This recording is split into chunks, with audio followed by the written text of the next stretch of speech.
Royal challenger Bangalore champion हेबार 18 वर्षर स्वप्न शेष होईगला एवं बैंगलोर दल पंजाब को परास्त करी 2025 आईपीएल चैंपियन होईगला। समग्र क्रिकेट जगत रे एक बड़ हईचई सृष्टि होईची। तापरे सचिन तेंदुलकर ठारू वीरेंद्र सहवाग पर्यंत बड़ बड़ आईपीएल खेलाड़ी जेपरिक सुरेश रायना और गौतम गंभीर मध्य विराट कोहली सहित बैंगलोर चैंपियन हेबा विषय किछि कहिथिले। एपरि किछि जा परे से कोटी कोटी भारतीयक हृदय तेज बैंगलोर चैंपियन हेबा परे आईपीएल अभिज्ञ माने विराट कोहली विषय कौन बयान देइछंती आमे निश्चित भाव में भिडियो रे आपनकु सेमानंकर संपूर्ण बयान देखाइबु। किंतु बंधुगण या पूर्व बैंगलोर चैंपियन हेबा विषय आपण कौन भाबुछंती कमेंट बॉक्स रे कहंतु। बंधुगण आईपीएल 2025 रो फाइनल रो महान मैच नरेंद्र मोदी स्टेडियम रे खेला जायतिला। एई फाइनल रो महान मैच रे किछि एपरि देखा जायतिला जा हुए तो केही अनुमान करनथिले। हां बंधुगण आपण सूचना आम आपको कहीदेचु जे ए मैच रे टॉस जीतिबा परे पंजाब दल बोलिंग करने को निष्पत्ति नेतिला जा बहुत भूल बोली प्रमाणित होइतिला। प्रथमे बैटिंग करने को आस्थिबा बैंगलोर दल पंजाब किंग्स को पहाड़ सदृश 191 रन टार्गेट देइतिला। बैंगलोर पई विराट कोहली सर्वाधिक 43 रन करथिले। ए टार्गेट हासिल करबा पई उत्तर रे पंजाब एक भल आरंभ करथिला किंतु सेमानक उभय ओपनर विकेट पड़िबा मात्रे सेमानकर अनेक विकेट गोटिए परे गोटिए पड़िबा लगिला। पंजाब गोटे पार्श्वर विकेट पड़ूला किंतु अन्य पार्श्वर शशांक सिंह शेष पर्यंत एका तांको दल पई लड़ी चलते। शेष ओभर पंजाब को विजय पई 29 रन आवश्यक थिला। शशांक सिंह छक्का चौका मारी दल को विजय करने पई सर्वोत्तम चेष्टा करथिले किंतु तांकर समस्त प्रयास विफल होइतिला एवं शेष रे रॉयल चैलेंजर्स बैंगलोर पंजाब को 6 रन में परास्त करी एक ऐतिहासिक विजय हासिल कला एवं आईपीएल 2025 रो चैंपियन होइतिला। एबे सचिन तेंदुलकर ठारू सुरेश रायना पर्यंत बड़ बड़ आईपीएल किंवदंती एपरिक वीरेंद्र सहवाग और गौतम गंभीर मध्य विराट कोहली सहित बैंगलोर चैंपियन हेबा विषय एक बड़ बयान देइछंती। सर्वप्रथम सचिन तेंदुलकर बैंगलोर चैंपियन हेबा परे एक विवृत्ति देई कहिथिले जे सर्वप्रथम मु बैंगलोर को चैंपियन हेबा पई अभिनंदन जणाउछि। मु भाबुछि पंजाब एवं बैंगलोर मध्य खेला जायतिबा ए फाइनल मैच आईपीएल इतिहासर सबुठारू जबरदस्त फाइनल मैच थिला। 18 वर्षर लंबा अपेक्षा परे बैंगलोर दल एई वर्ष चैंपियन होईछि। यह एक बहुत भावप्रवण मुहूर्त। विराट कोहली आरंभ बैंगलोर दल पई खेलुछंती किंतु ए पर्यंत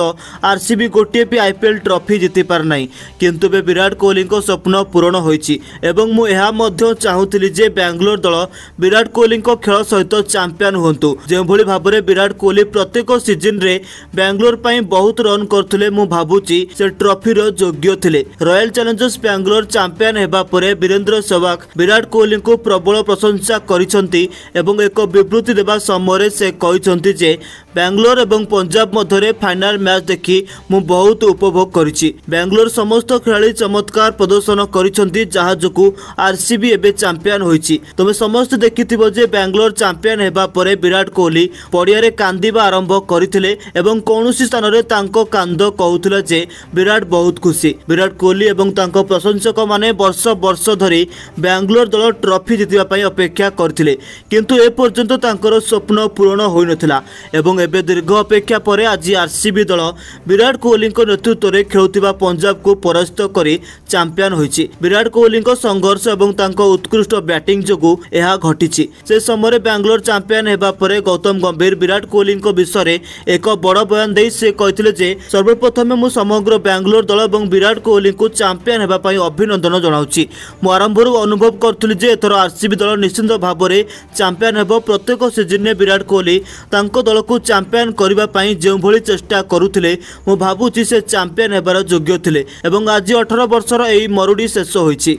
विराट कोहली जड़े महान खिलाड़ी से महान किंतु तांको अधिनायकत्व बैंगलोर दल चैंपियन हो पारला नहीं एवं से अंतर्जातीय मैच रे टीम इंडिया पे ट्रॉफी जीति पारले नहीं। मु मध्य चाहूतिली जे विराट कोहली को अधिनायकत्व रे बैंगलोर दल थरे ट्रॉफी उठाइबो एवं आज विराट कोहली को पई एक अत्यंत स्वतंत्र दिन जेतेबेले आपनको दल चैंपियन हुए एवं आपण से दल रे एक अंश हुंती जे कोनोसी खिलाड़ी बहुत खुशी पांती। शेषरे बैंगलोर चैंपियन हेबा परे सुरेश रायना निजर मतामत देई कहिथिले जे बैंगलोर एवं पंजाब पदरे ए मैच देखि मु आश्चर्य होइछि। पंजाब दल किपरि आरंभ करथिला मते लागिला जे ए मैच बेंगलोर हाथरू खसी जाइछि, किंतु परे बेंगलोर एक जबरदस्त प्रत्यावर्तन करी पंजाब को परास्त करी पुणी चैंपियन होइछि। बेंगलोर दल बहुत दिन परे चैंपियन होइछि एवं विराट कोहली को स्वप्न मध्य एबे पूर्ण होइछि। मु भाबुछि जे जदि बेंगलोर दल आज चैंपियन होइछि तेबे विराट कोहली एथिरे बहुत बड़ भूमिका ग्रहण करुछन्ति। से प्रत्येक मैच रे तांको बैट सहित गुरुत्वपूर्ण अवदान दैछन्ति। विराट कोहली आईपीएल इतिहासर सबुठारु सफल एवं महान बैट्समैन। सेतिपाई मु भाबुछि जे विराट कोहली खेलिबा समय बेंगलोर दल ट्रॉफी पाइबार योग्य थिला। तेणु बंधुगण आपण देखुछन जे बेंगलोर चैंपियन हेबा परे आईपीएल बड़ बड़ खेलाड़ी माने किपरि विराट कोहली को प्रशंसा करुछन्ति। तबे दर्शक बंधु आपण माने विराट कोहली एवं आरसीबी चैंपियन हेबा परे कोन कहबाकू चाहुचन्ति गोटे कमेंट करी जणांतु एवं एपरि क्रिकेट खबर पई हमर चैनल को सब्सक्राइब करी बेल आइकन को प्रेस करंतु।